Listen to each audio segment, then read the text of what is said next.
Hello, my name is Rose Howley. I'm the Payroll Business Development Manager for MBKB. Today I'm going to be presenting a webinar on termination payments. Hopefully you'll find this informative and enjoyable. On completion of this webinar, you will understand the various types of termination payments and you'll know whether they're taxable and nickable. And at the end of this webinar, you should be able to process termination payments accurately and in a timely manner. So what's on the agenda today? We've got various types of termination payments, restrictive undertakings, which are sometimes known as restricted covenants, damages for breach of contract, termination date. We're going to look at whether the termination payments are liable to tax and NIC. We're looking at benefits in kind on termination, holiday pay and holiday leave, paying statutory sick pay and other statutory payments like statutory maternity, adoption and shared parental pay. We'll be looking at redundancy payments, payment in lieu of notice, post-employment notice period, which is known as PEN. This was introduced in April 2018. We'll look at other termination payments, reporting and recording requirements, and we'll look at furloughed employees that you may want to terminate.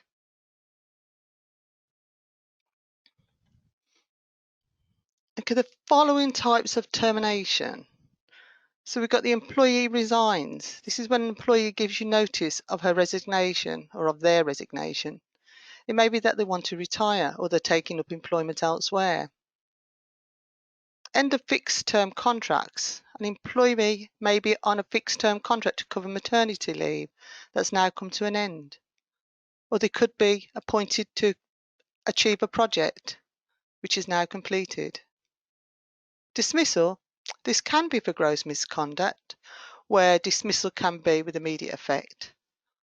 Or it can be following a grievance and disciplinary procedure or capability assessment. But remember, Equality Act protects employees. Then you've got redundancy. Voluntary redundancy. This is where employers ask employees if they'd like to volunteer for redundancy, and this might be ideal if an employee is planning to retire. Compulsory redundancy.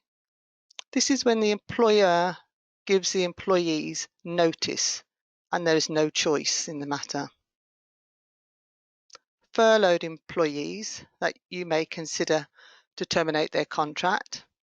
And why may you consider this? Well, the government at the moment is reimbursing 70% of furloughed employees' wages, and employers have to top it up by 10% to make the payment of 80% to their employees. And in October, the government's reimbursing 60% of their pay, and the employer has to top up the other 20% to ensure that they're taking home 80%. There is a cap on this.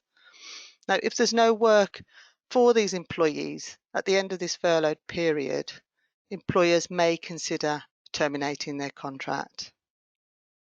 Then you've got compromise agreement. This is a legal agreement between the employer and the employee, and it's generally written by a solicitor. And then you've got the legal fees attached to this. Generally, employers cover these, and this is exempt from tax.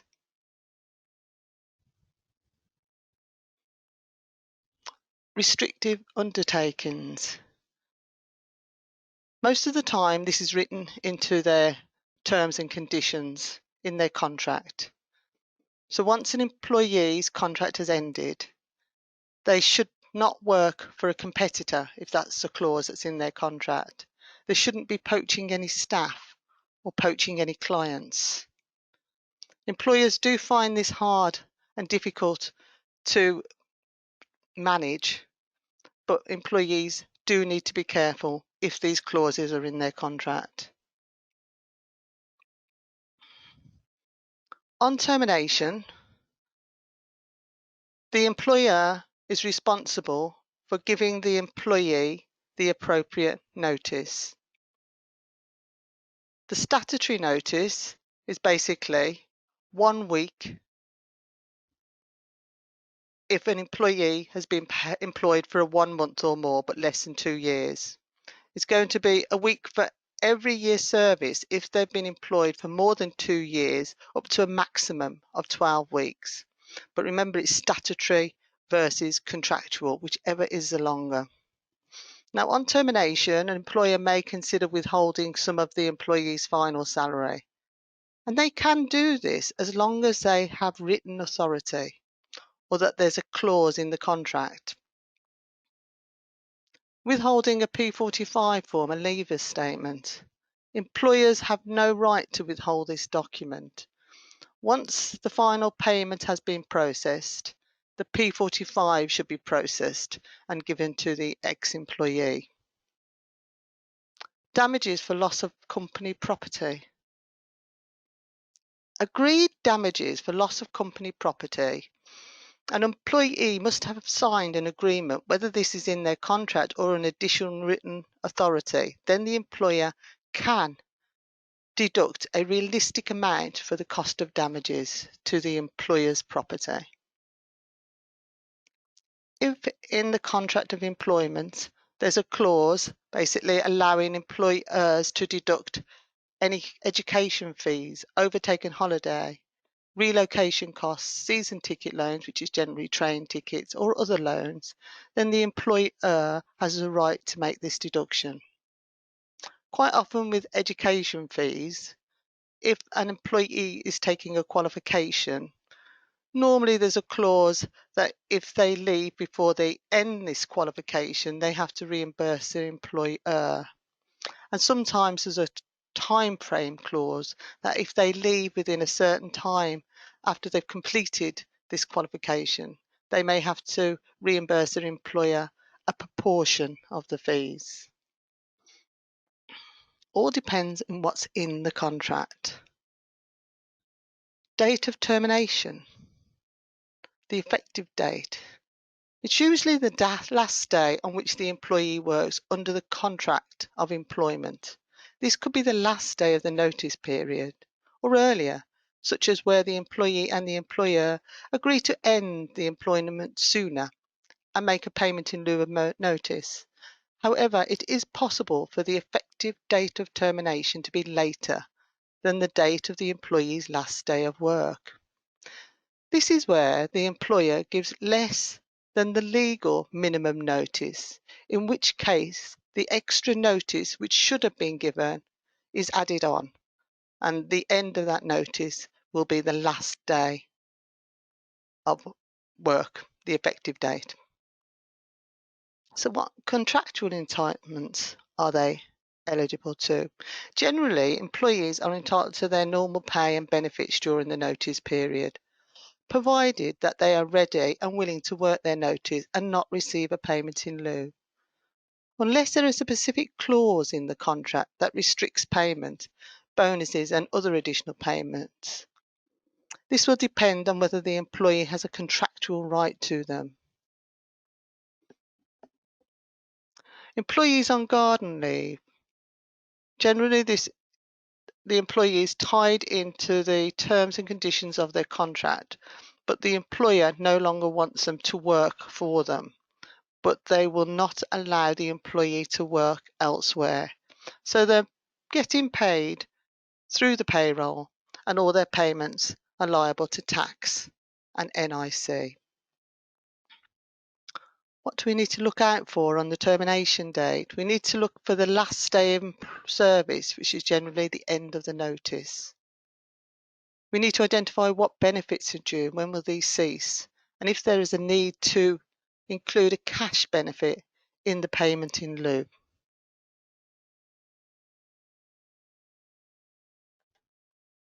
Earnings from the employment. Undertaken, overtaken holidays. If there's a clause in the contract, then basically we may need to make an adjustment. However, any payments made that are contractual and holiday pay is, and bonuses and overtime, then it's going to be liable to tax and NIC.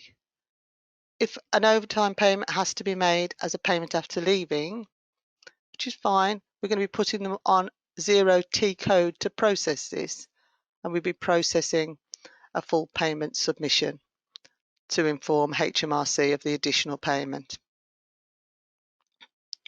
Lump sum payments to pension schemes. If the employer is making this lump sum payment, then it's not going to be liable to tax or NIC. If the employee is making the lump sum payment to the pension scheme, then it will be liable to NIC unless they carry out a salary sacrifice, and then there'll be no tax or NIC liability. Compromise agreement. This is where employment comes to an end and an employee often has various potential claims against their employer. For example, they haven't been paid their full salary or wage. There's a contractual right to payment in lieu of notice. Or they feel that basically their rights have not been fully given to them under the Employment Rights Act, and there may be a potential legal action that they can take against their employer. But generally speaking, compromise agreements, if none of those payments are contractual, then it's going to be non-taxable and non-nickable. Other payments then on termination. You've got payment for injury that has been brought on the termination payment. This is generally not taxable. Payments and benefits in kind. If they're contractual, it will be taxable. If the benefits in kind continue after the termination date, these will form part of the termination package.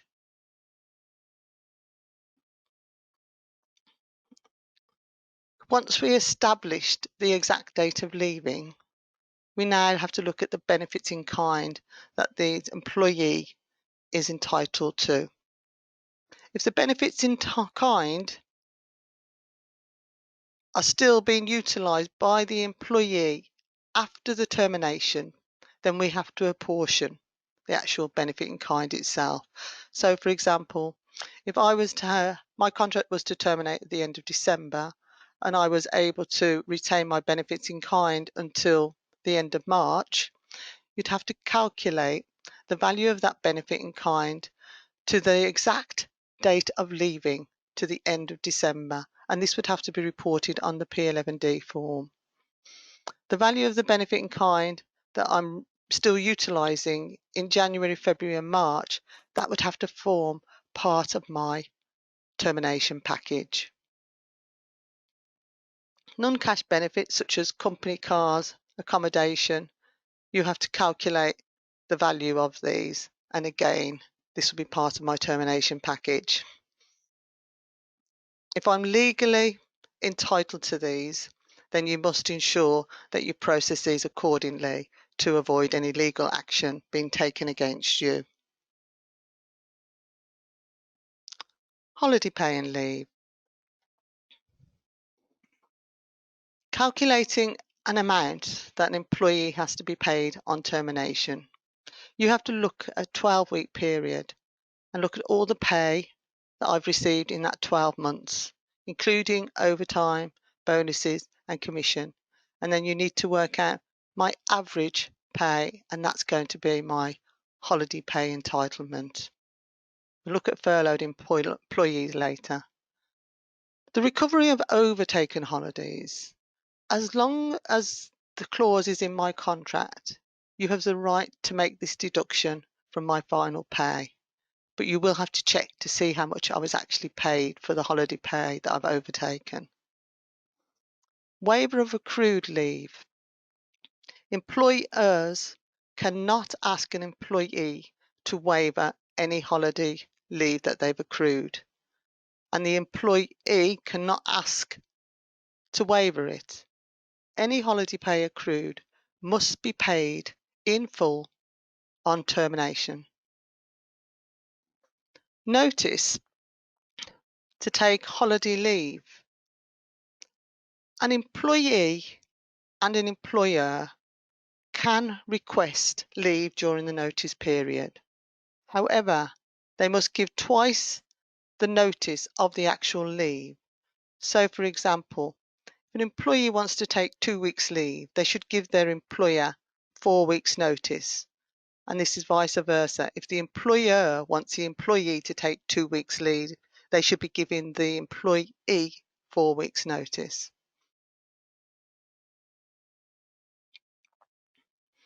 Statutory sick pay. If an employee is in receipt of statutory sick pay, they should continue receiving statutory sick pay till the last day of employment. At that point, the employee should receive a P45 from the employer. The employer should also complete an SSP1 form and tick the appropriate box to confirm that the employee is no longer employed. And if there is a valid fit note, this should be returned to the employee to enable them to take this to the Job Centre Plus and claim any benefits that they may be entitled to.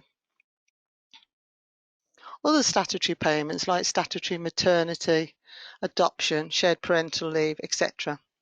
There's 3 options that we have as an employer. Option 1, we can pay them their final pay and issue a P45 and then set up a new record on our payroll systems and process their statutory payments until they've all been paid up. And we're going to process those utilising either one of these next tax codes, so 0T for English tax payers and English residents, S0T for Scottish residents, C0T for Welsh residents. These 0T tax codes just mean all tax bands apply and there's no pay adjustment. Option 2, do not make them a leaver, continue to pay the statutory payments on the usual tax code and then issue a P45 when all the statutory payments have been made. And you've got the last option, option 3.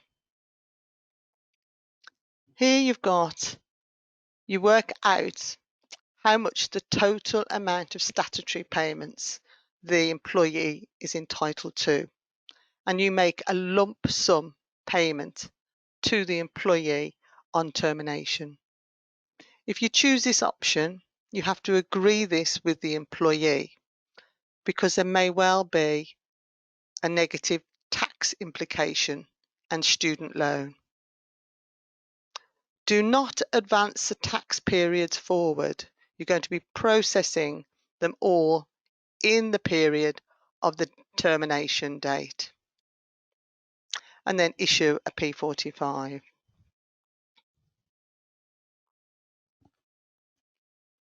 Statutory redundancy then.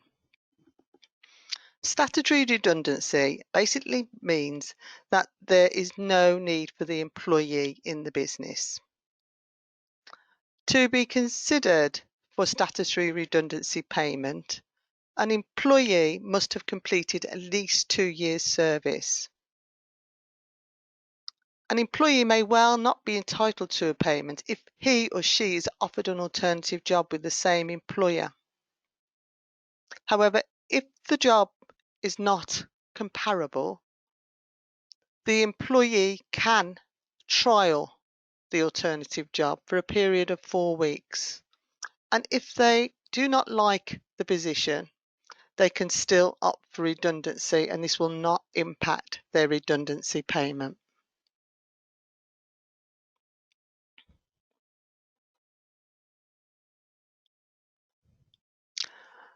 The actual maximum statutory redundancy pay in England, Wales and Scotland is £538 per week, £560 per week in Northern Ireland. When you're looking at their average pay, you do need to include the overtime, any bonuses or commission paid to the employee in the previous 12 weeks. Now, if during those 12 weeks they're not getting their normal pay, then you need to go back further weeks. So you've got 12 weeks of full pay.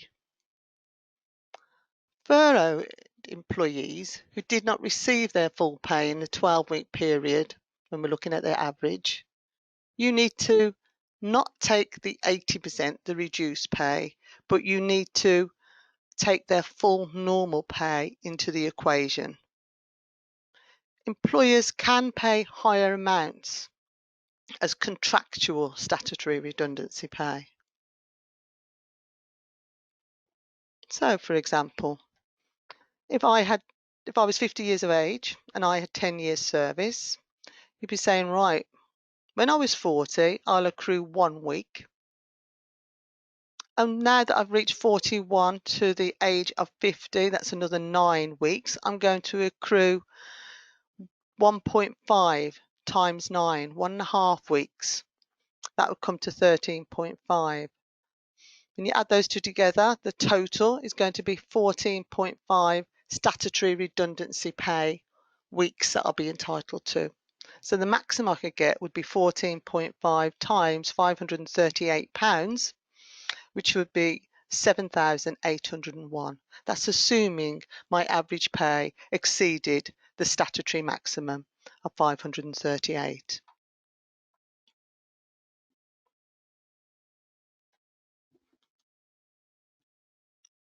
Taxation of statutory redundancy pay. There is no tax due or NIC due on statutory redundancy payments. However, if you're going to re-engage a redundant employee, that's going to be fine as long as the original contract ended and a new contract has commenced. But you need to remember that during that new contract, that service in relation to the previous contract is not included. So it's a completely new contract. Short-term employees, short-term service employees, generally they're not entitled to statutory redundancy pay, but more often than not, there's a clause in their contract that they may be entitled to contractual redundancy pay. Outsourcing roles to third parties under 2P transfer, transfer of undertaking, protection of employment.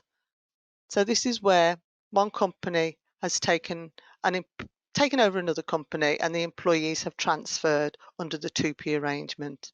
You would need to take the service from that previous company into the equation when you're looking at the redundancy pay entitlement. Loans written off.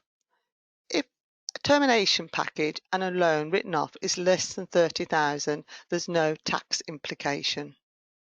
If it exceeds 30,000, then the loan written off would need to be reported on a P11D form as it would be taxable, and it is liable to Class 1 National Insurance. Payment in lieu of notice. Okay, sources of contractual arrangements. Okay, if it's contractual, then it's going to be liable to tax. If it's implied, then again, it'll be liable to tax. And if it's agreement to terminate without a proper notice period and make a payment in lieu of notice, then we have to follow the PEN calculation, the post-employment notice period, which we'll be looking at next. If it's customary in practice to pay PILON's payment in lieu of notice, then again, we're going to, and they're not allowed to work it, we're going to be looking at the post-employment notice period. And then you've got garden leave. And as we've mentioned already before, this means the employee is not allowed to work, but they can't work for anybody else. And each pay frequency, their pay is going to be processed via payroll for both tax and national insurance. Right, the post-employment notice period. This was introduced in April 2018 by HMRC. And basically, it's to stop employers paying payment in lieu of notice and not taxing them or processing them for national insurance. So the formula is this, and remember you only need to utilise this PEN formula if you're not going to allow your employee to work their notice, or if you're considering not putting their payment in lieu of notice through the payroll. So you've got PB times D, so mine divided by P minus T. So PB is the basic pay, D is the number of days that you're not allowed to work in your notice period, P is the number of days in the previous pay period before you were given notice, and T is a payment in relation to that termination that's already been taxed, excluding holiday pay and bonuses, and it's very important that you recognise that. So the basic pay, you have to exclude overtime, bonus, commission, gratuity, allowances, and taxable benefits in kind. However, if part of your basic pay includes OPRA, optional remuneration arrangement, formerly known as salary sacrifice, then you need to take the notional pay into the equation.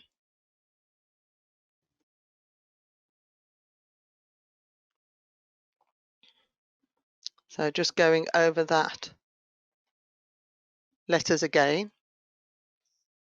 So we've already identified the basic pay. Now we've got D, that's the number of days in your notice period that you've not worked. If you've got no notice, so you've just been advised that you're no longer required, then the day following that trigger, so that's what it's known as, when you're given notice, it's known as a trigger date. So the day following the trigger date to the end of the notice period, that will be D. P is the number of calendar days in the last pay period prior to you receiving notice. And T is the contractual termination payment that's already been taxed, including any payment in lieu of notice. So we've got a few examples now following this. So you've got the formula at the top, BP times D divided by P minus T. So we've got the basic pay of £3,000, that's inclusive of any salary sacrifice. The notice period is 3 months, but they've been allowed to work 17 days. So for D, it's 92 minus 17, which is going to come to 75. P is 1 month notice, is 1 month. Notice is given in June, so we look at May, and there's 31 days in May. There's no termination payment that's been taxed. So you say 3,000 times 75 divided by 31 comes to 7,258.06. So that's a PEN, and that must be taxed via payroll. Your next example is an employee is advised on the 18th of June that they are being made redundant. They are entitled to 12 weeks notice, which runs to the 9th of September. The annual salary is 48,000. There's no salary sacrifice. The employee gives counter notice and confirms that they're now leaving on the 31st of July. They receive 3,000 statutory redundancy and 10,000 non-statutory redundancy, so 13,000 in total. So utilising the PEN formula, we say 4,000 times 40 divided by 31. So therefore the PEN is £5,161.29. That has to be processed via payroll. So when you subtract that from the 13,000, it's going to leave you 7,838.71, which is non-taxable. Example 3 is a simplified calculation. So if a contractual notice period is expressed in whole pounds and the final pay period is also in whole months. So let me rephrase that. So simplified calculation. If a calculation If a contractual notice period is expressed in whole months and the final period pre-notice is also in months and no notice has been given, this is the formula. So you just say 3,000, which is their basic pay, times the 1 month, divided by the 1 month, which is going to bring you back to 3,000. And that there is going to be the PEN, and that's what has to be taxed via payroll. On the 16th of October 2019, HMRC introduced a decimal, an alternative. So if an employee is paid 1/12 of their salary every pay period and the post-employment period is not a whole month, then you can substitute the days by you can substitute the days and put this decimal in place instead if it's more favourable. This next slide is going to give you an illustration of that. So the employee is paid 3,000 per month, entitled to 14 days notice. They're given notice of termination on the 1st of March, and this is known as the trigger date. The relevant termination award is £10,000. So the first calculation is 3,000 times 14 divided by 28, because there's 28 days in February, unless it's a leap year, and then there'll be 29. So there the PEN is 1,500. The alternative is 3,000 times 14 divided by the decimal, 30.42, which gives you 1380. So in this illustration, it's more favourable to utilise the decimal rather than the number of calendar days in the previous pay period to the trigger date.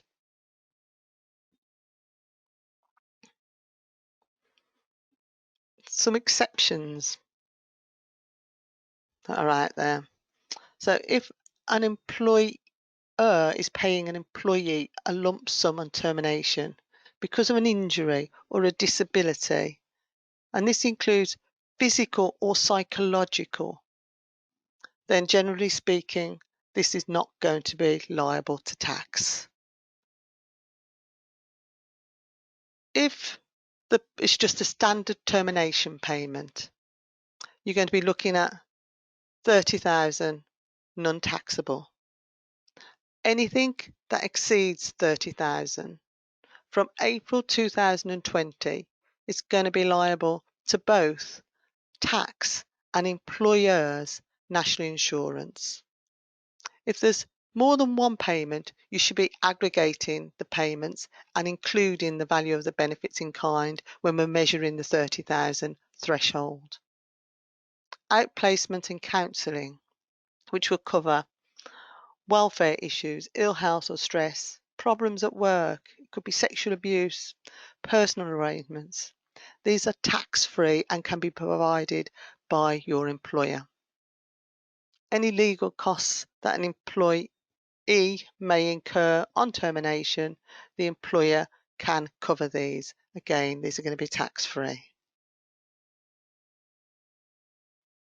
When considering the tax and NIC situation,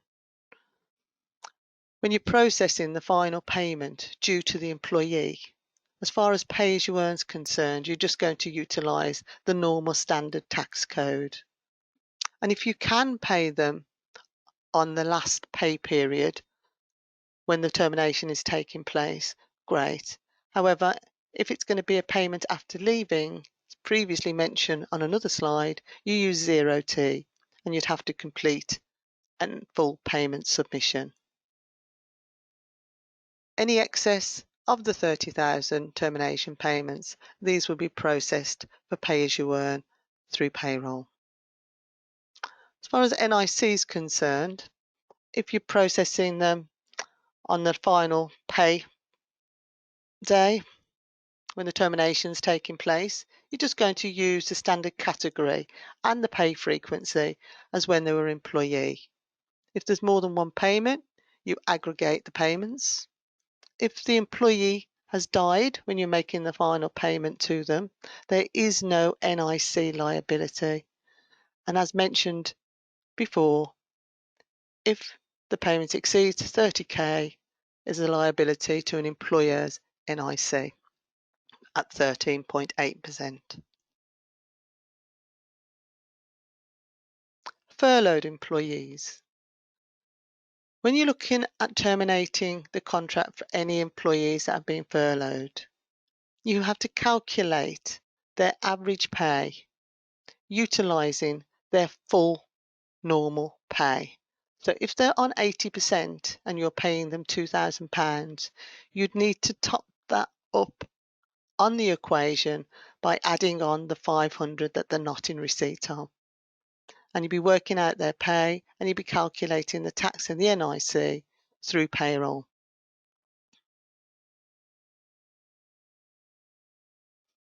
Reporting and recording. Payments and cash benefits to be included in the full payment submission. Payments after leaving should also be processed accordingly. A payment after leaving is generated after the P45 has been issued. We're going to process them on 0T and complete the full payment submission reporting this. If a payment has been missed or late, this should also be added onto the next full payment submission. And if it crosses tax years, then we used to have to process an earlier year update. That's no longer the case. We now just have to process an additional FPS reporting this missed or late payment to HMRC and make the payment over to the employee. Thanking you for joining today's session. Hopefully you found it enjoyable and informative, and hopefully I'll see you on the next webinar. Bye now.